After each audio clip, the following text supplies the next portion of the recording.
At 35,000 feet above the Atlantic, Captain Rodriguez collapsed at the controls. Flight 522 with 180 passengers was spiraling toward disaster.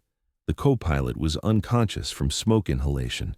Air traffic control was desperate. Then, a voice crackled through the radio from the ground, a baggage handler who said 5 words that changed everything. "I can talk him through this." Welcome to True Hero Stories. Before we begin this incredible tale of hidden expertise and life-saving courage, tell me in the comments, where in the world are you watching from today? And if you believe stories like this deserve to be heard, hit that subscribe button and help us honor the everyday heroes whose skills can change everything in a moment of crisis. Marcus "Mac" Thompson had been loading baggage at JFK Airport for 8 years, and in that time, he had perfected the art of being invisible. At 58, he moved through the chaos of Terminal 4 with the quiet efficiency of a man who understood that airports ran on the labor of people nobody noticed. Pilots in crisp uniforms strode past him without a glance. Flight attendants wheeled their cases around his equipment, and passengers complained about delayed luggage while he worked 10 feet away, loading their belongings into the belly of aircraft bound for destinations he would never visit. The irony wasn't lost on Mac. For 25 years, he had been one of those pilots striding through airports with purpose and authority. Captain Marcus Thompson, United States Air Force, had logged over 8,000 flight hours in everything from cargo transports to fighter jets. He had flown combat missions over Iraq, executed precision landings in mountain airstrips, and trained younger pilots in the unforgiving art of keeping multi-ton machines airborne against the pull of gravity and the whims of weather. But that was before the incident, before the court-martial, before the dishonorable discharge that had stripped away not just his wings but his identity, his future, and his faith in the system he had served with unwavering loyalty.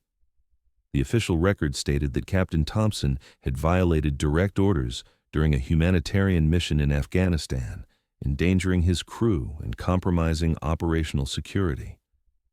What the record didn't mention was that Thompson's violation had involved landing his transport plane in a hot zone to evacuate 30 wounded civilians, including children who would have died waiting for official approval. The Air Force had made an example of him. No civilian airline would hire a pilot with a dishonorable discharge, regardless of his experience or skill. At 50, Marcus Thompson had found himself unemployed, unemployable, and utterly lost in a world that measured a man's worth by his job title and salary. The baggage handling position at JFK had been a lifeline thrown to a drowning man, honest work that paid enough to cover rent on a small apartment in Queens and kept his hands busy enough to quiet, sometimes, the voice in his head that whispered about all the places he should be flying instead of watching planes take off without him. Mac had learned to find satisfaction in small things: a shift completed without injury, a passenger who said thank you when he helped with heavy luggage, the quiet moments before dawn when the airport was relatively peaceful and he could watch the early morning flights climb into the sky, their navigation lights blinking like mechanical stars against the darkness. He told himself that this was enough, that a man could find dignity in any honest work, that his past was exactly that. Past. October 15th started like any other Tuesday. Mac clocked in at 5:30 a.m., checked the loading assignments, and began the methodical process of moving luggage from conveyor belts to cargo holds. Flight 522, a Boeing 737 bound for London, was scheduled to depart at 7:45 a.m., with a full load of passengers and cargo. Mac had loaded hundreds of similar flights, and he approached this one with the same professional attention to detail that he brought to every job. The Boeing 737 sat at gate 23, its engines already spinning up for departure, as Mac secured the last of the cargo containers in the aft hold. Through the small window, he could see passengers settling into their seats, flight attendants performing safety checks, and the 2 pilots, Captain Rodriguez and First Officer Chen, completing their pre-flight routine in the cockpit. Rodriguez was a veteran pilot with 20 years' experience and a reputation for smooth flights and professional competence. Chen was younger, maybe early 30s, sharp and ambitious in the way that reminded Mac finished his loading checklist, signed off on the cargo manifest, and watched as the ground crew prepared for pushback. This was usually the end of his involvement with any particular flight. Once the cargo doors were sealed and the aircraft was cleared for departure, his responsibility shifted to the next plane in the queue. But something made him linger near the jetway, perhaps the perfect clarity of the morning sky, or simply the habit of a former pilot who never stopped watching planes take off. Flight 522 pushed back from the gate at exactly 7:43 a.m., 2 minutes ahead of schedule. Mac watched it taxi toward runway 4L, following the line of aircraft departing for destinations across the Atlantic. The morning departure push was always busy at JFK, with dozens of flights queued for takeoff in the controlled chaos of one of the world's busiest airports operating at peak efficiency. Mac was loading cargo into the next aircraft when the first emergency call crackled over the ground crew radio frequency. At 8:17 a.m., 34 minutes after takeoff, Flight 522 had declared a medical emergency. The transmission was brief and professional, the kind of routine communication that happens dozens of times a day at major airports. Passenger illness, crew injury, mechanical issues, commercial aviation had protocols for everything, and Mac had heard similar calls hundreds of times without giving them much thought. But something about this call was different. The voice wasn't the calm, controlled tone of Captain Rodriguez that Mac had heard during the pre-flight radio checks. It was higher, strained, carrying an undertone of barely controlled panic that made Mac stop what he was doing and listen more carefully to the radio chatter. JFK Tower, this is Flight 522. We have a medical emergency in the cockpit. Captain Rodriguez has collapsed and is unresponsive. First Officer Chen is also unresponsive. We need immediate assistance. The voice belonged to a flight attendant, Sarah Mitchell, who had been forced to use the cockpit radio when both pilots became incapacitated simultaneously. In 23 years of commercial flying, she had never imagined a scenario where she would need to operate aircraft communications equipment, but training had prepared her for the unthinkable, and adrenaline was carrying her through tasks she had only read about in emergency manuals. Mac felt his blood freeze. 2 pilots down, at altitude, with 180 souls on board. The JFK Tower response was immediate and professional, but Mac could hear the tension beneath the controlled voices of the air traffic controllers. Flight 522, this is JFK Tower. Understand both pilots are incapacitated. Can you confirm aircraft status and current altitude? I think we're at 35,000 feet. The autopilot is on, but I don't know how long. There's smoke in the cockpit. Not fire, but smoke. I think something's wrong with the environmental system. Both pilots were overcome very quickly.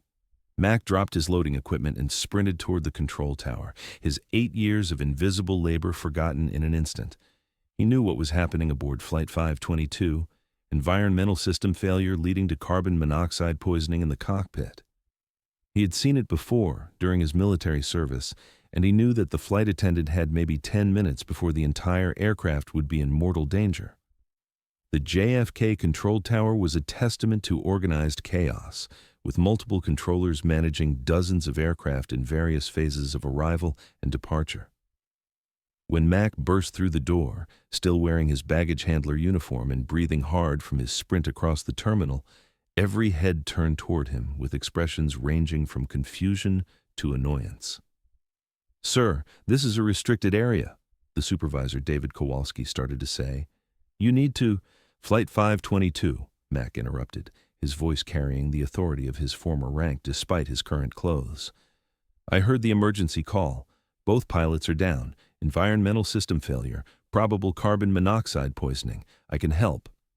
"Help how?" Kowalski's expression shifted from annoyance to skepticism. "We have emergency protocols for this situation. We're already coordinating with approach control to vector other aircraft away, and we're in contact with—" "I'm a pilot," Mac said simply. 25 years, Air Force. I can talk them through this." The control room fell silent except for the constant chatter of radio communications and the hum of electronic equipment.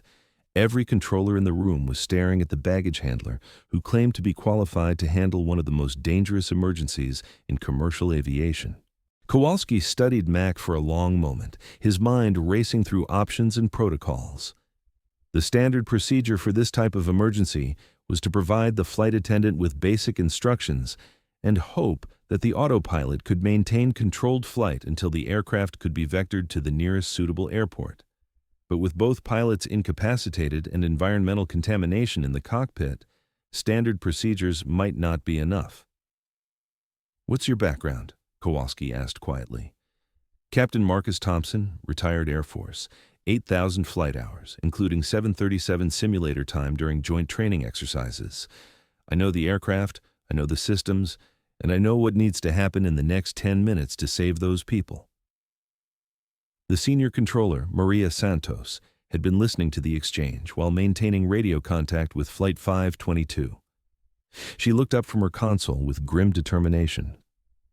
"David, we're losing them. The flight attendant is starting to sound disoriented, and we're getting intermittent radio contact. Whatever we're going to do, we need to do it now." Kowalski made the decision that would either save 180 lives or cost him his career. "Thompson, you're on radio." "Maria, patch him through to 522's frequency and log everything. If this goes wrong, I want a complete record." Mac stepped up to the communication console, put on a headset, and keyed the microphone. For the first time in 8 years, he was speaking to an aircraft in distress as a pilot, not as a ground crew member loading baggage. "Flight 522, this is Marcus Thompson at JFK Tower. I'm a pilot, and I'm here to help you get home safely. Can you hear me clearly?" The response came back weak but audible. Yes, I can hear you. I'm Sarah, I'm a flight attendant. I don't know what to do. The pilots, they're both unconscious, and I'm starting to feel dizzy too." "Sarah, you're doing great. I need you to listen carefully to everything I tell you, and I need you to move quickly. First, can you see the oxygen masks in the cockpit? There should be crew oxygen masks near the pilot seats." Yes, I see them. Put one on right now, and then put masks on both pilots. The dizziness you're feeling is from the bad air in the cockpit. The oxygen will help clear your head." While Sarah followed his instructions, Mac quickly assessed the situation with the other controllers. Flight 522 was currently at 35,000 feet over the Atlantic, approximately 200 nautical miles southeast of JFK. The aircraft was maintaining course and altitude on autopilot, but with environmental system failure and unconscious pilots, time was running out. "Sarah, how are you feeling now?" Mac asked after giving her time to get the oxygen masks in place. "Better, clearer. The pilots..." "Captain Rodriguez is starting to respond a little, but he's very confused. The other pilot is still unconscious." "That's good news about the captain. Sarah, I need you to help me understand what the aircraft is doing right now. Can you see the instrument panel in front of the pilot seats?" For the next 10 minutes, Mac talked Sarah through a basic assessment of the aircraft's systems. The autopilot was functioning normally, maintaining altitude and heading. Fuel levels were adequate for return to JFK with reserves. Engine parameters were normal. The primary issue was the environmental system failure that had incapacitated the crew. But Mac knew that the real challenge was yet to come. Autopilot could maintain cruise flight, but it couldn't execute the complex sequence of actions required for approach and landing. Someone would need to fly the aircraft manually, and Captain Rodriguez, even if he regained full consciousness, might not be in condition to handle the precision required for a safe landing. "Sarah, you're doing great. I need you to listen carefully to everything I tell you, and I need you to move quickly. First, can you see the oxygen masks in the cockpit? There should be crew oxygen masks near the pilot seats." Yes, I see them." "Put one on right now, and then put masks on both pilots. The dizziness you're feeling is from the bad air in the cockpit. The oxygen will help clear your head." While Sarah followed his instructions, Mac quickly assessed the situation with the other controllers. Flight 522 was currently at 35,000 feet over the Atlantic, approximately 200 nautical miles southeast of JFK. The aircraft was maintaining course and altitude on autopilot, but with environmental system failure and unconscious pilots, time was running out. "Sarah, how are you feeling now?" Mac asked after giving her time to get the oxygen masks in place. "Better, clearer. The pilots, Captain Rodriguez is starting to respond a little, but he's very confused. The other pilot is still unconscious. That's good news about the captain. Sarah, I need you to help me understand what the aircraft is doing right now. Can you see the instrument panel in front of the pilot seats?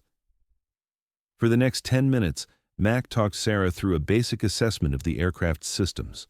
The autopilot was functioning normally, maintaining altitude and heading. Fuel levels were adequate for return to JFK with reserves. Engine parameters were normal.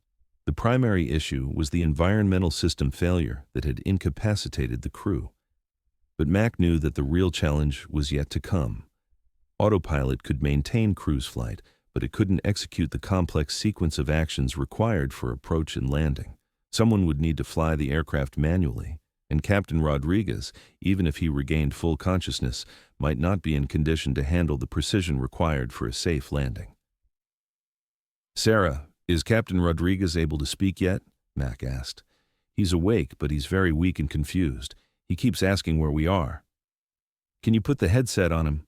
I need to talk to him pilot to pilot. A few moments later, a weak voice came over the radio. This is Captain Rodriguez. Who am I talking to? Captain, this is Marcus Thompson, former Air Force pilot. You've been unconscious due to environmental system failure, but you're safe now and we're going to get you home. How are you feeling? Dizzy, weak. I'm not sure I don't think I can fly the approach. Mac felt his heart sink, but his voice remained calm and professional. That's okay, Captain. You don't have to. I'm going to talk you through every step, and all you have to do is follow my instructions. Can you see the flight controls clearly? Yes, I think so. Good. Sarah, are you still there? I'm here. I need you to stay in the cockpit and help Captain Rodriguez with anything he can't reach or see clearly. You're going to be his co-pilot for the next hour. What followed was the most intense hour of Mac's life, including his combat tours in Iraq. Step by step, instruction by instruction, he guided Flight 522 through a descent from cruise altitude, coordination with air traffic control for priority handling, and preparation for an emergency approach to JFK's longest runway.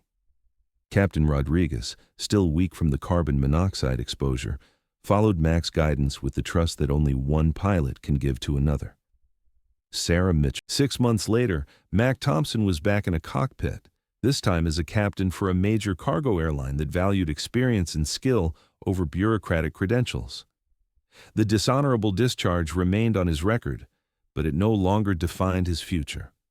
His new employer understood that real competence couldn't be measured by administrative decisions made by people who had never faced life or death decisions in the cockpit of an aircraft. Sarah Mitchell, the flight attendant who had shown such courage during the emergency, was promoted to flight service manager and became a frequent speaker at aviation safety conferences. She always began her presentations the same way. Heroes don't always wear pilot uniforms. Sometimes they wear coveralls and work in places where nobody notices them. The investigation into Flight 522's environmental system failure revealed a manufacturing defect that had affected dozens of aircraft. Mac's quick diagnosis and response not only saved the lives of everyone aboard that particular flight, but led to a fleet-wide inspection that prevented similar emergencies from occurring. Years later, when asked about the most important lesson from the Flight 522 incident, Mac would say, "Experience doesn't disappear just because your circumstances change. Knowledge doesn't become worthless just because the world stops recognizing it.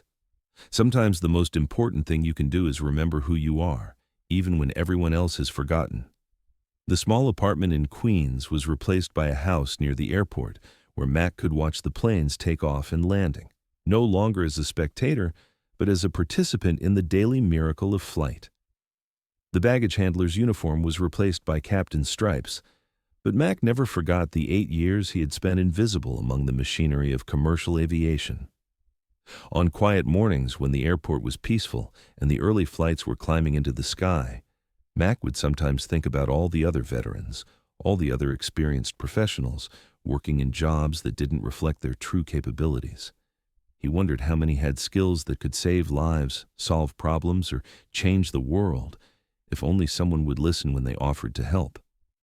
The voice on the radio that day, I can talk him through this, had changed everything for 180 passengers, for Mac himself, and for everyone who heard the story. It was a reminder that heroism often comes from unexpected places, that expertise can survive any setback, and that sometimes the most important voice in any emergency is the one that nobody expects to hear. Marcus Mac Thompson had spent 8 years learning to be invisible, but in 12 minutes of radio communication, he had reminded the world that some people are too valuable to overlook, no matter what uniform they're wearing or what job they're doing when the moment comes to step forward and serve. Marcus Thompson's story reminds us that true expertise doesn't disappear when circumstances change. It just waits patiently for the moment when it's needed most. His 25 years of flight experience didn't vanish when he put on a baggage handler's uniform. It was simply hidden until 180 lives depended on it. Have you ever met someone like Mac? A person whose incredible skills were disguised by a humble job? Maybe a teacher who was once a scientist, a security guard who was formerly a detective, or a janitor who used to be an engineer. Someone whose past experience could change everything if the right moment arose? Share their story in the comments below. Tell us about the hidden experts in your life, the people whose knowledge and experience deserve recognition, regardless of their current circumstances. Your story could inspire our next video. If Mac's story moved you, hit that like button. It helps us reach more people who need to hear these incredible tales of hidden heroism and quiet courage. And don't forget to subscribe to True Hero Stories. We publish these powerful narratives every week because we believe that real expertise and experience should never be overlooked. From which city are you watching today? Drop your location in the comments. We love seeing our global community of people who understand that heroes work in all kinds of jobs and experience never truly expires. Remember, the person serving your coffee, checking your groceries, or loading your luggage might just be the person who saves your life when no one expects it. Keep your eyes open for the hidden experts around you. You never know when their knowledge might be exactly what the world needs. Thank you for being part of the True Hero Stories family. We'll see you in the next one. And until then, never underestimate the power of experience, the value of institutional knowledge, and the quiet heroism of those who serve without recognition. Where are you watching from? Share your city and tell us about a hidden expert you know.